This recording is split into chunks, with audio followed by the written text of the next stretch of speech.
सामने कहने आए। 2014 से 2024 तक मैंने मजलिस इत्तेहादुल मुस्लिमीन को अपना वक्त दिया, पैसा दिया, तमाम वसाइल दिए, मगर एक बात है, बेबाक बात करता है और करता रहूंगा। उसके बाद जब मैं 21 तारीख को गया था हैदराबाद में साहब से पूछने के वास्ते, तो मोहतरम असद साहब ने मुझे 2 मिनट का टाइम दे दिया, मुझसे बात भी नहीं की। मैं उनकी गाड़ी के पास जाकर खड़ा, मैंने बोला साहब मुझे औरंगाबाद मशरक़ी हल्के के बारे में कुछ बात करना है। मुझसे कहने लगे शाम में मुशायरे में आओ। फिर मैंने कहा भाई मुशायरे में क्या बात होगी। मैंने व्हाट्सएप मैसेज दिया उनको, उनका जवाब आया, आपने ये कैसा तय कर लिया कि मशरक़ी हल्के से आप उम्मीदवार बने। सच तो ये है कि असदुद्दीन ओवैसी साहब ने पार्लियामेंट के जब इंतखाबात 2024 के हो रहे थे,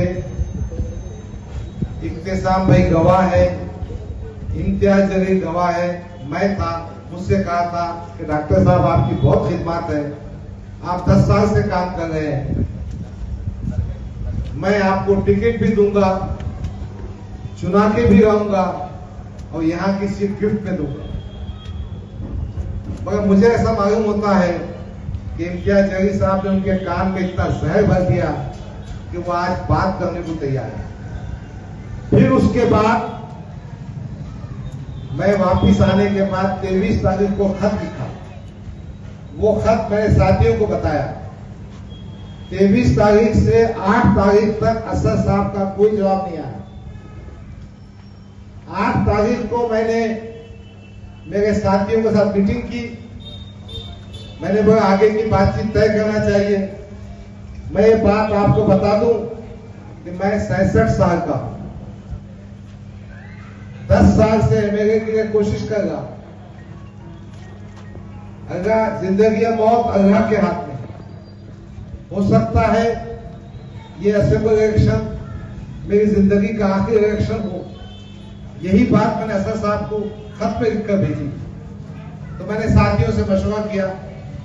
साथियों ने कहा डॉक्टर साहब आप चुनाव लड़िए, हम आपका साथ दें, आप कोई भी पार्टी का टिकट ले लीजिए। मैंने उसी वक्त उनसे कहा था कि भाजपा का टिकट नहीं होना, शिंदे का टिकट नहीं होना, अजीत दादा का टिकट नहीं होना, दूसरी पार्टियों को टिकट की कोशिश चल रही है। मैं आपको आज वाज़ेह तौर पर नहीं कह सकता कि मेरी निशानी क्या हो।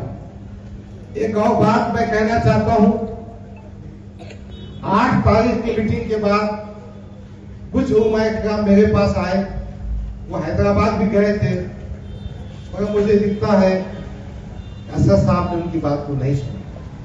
तो आज मैं आपके बीच ये कहने के लिए आया हूं कि अजीजान गिरामी, मेरे मोहतरम बुजुर्गों, मेरे नासूम बच्चों, मेरे भाइयों और मेरी माओ बहनों, इज्जतदार, जिन तक मेरी आवाज पहुंच गई है कि आपके इस भाई को, इस बेटे को मदद कीजिए। मजलिस इत्तेहादुल मुस्लिमीन हमारी खिदमत को नजरअंदाज करते हुए टिकट देना नहीं चाहती। मैंने अपने भाषण में भी कहा था और खत में भी लिखा कि इम्तियाज जलील 17 फोन कॉल उठाता नहीं, कभी किसकी फोन पे बात नहीं करता। और मैंने ये भी कहा था फडणवीस का फोन उठाता है। मैंने ये भी कहा था और कह रहा हूं कि मैं आपके बीच में रहता हूं। यकीनन कपड़े ठीक ठाक पहनता हूं, वैसे फैशनेबल कपड़े नहीं पहनता हूं, मैंने गॉगल कभी पहना नहीं, और मैं बालकनी पे से हाथ नहीं बताता। मैं तुम्हारे बाजू बैठना पसंद करूंगा। मैंने हमेशा कहा कि कुर्सी पर से उठकर मुझे हाथ मत दिलाओ। मैं तुम्हारा भाई हूं, तुम्हारा खादिम हूं, इसी अंदाज में काम करूंगा। हम कुछ कोशिश कर रहे हैं, हो सकता है महाविकास पार्टी का हमको टिकट मिल जाए।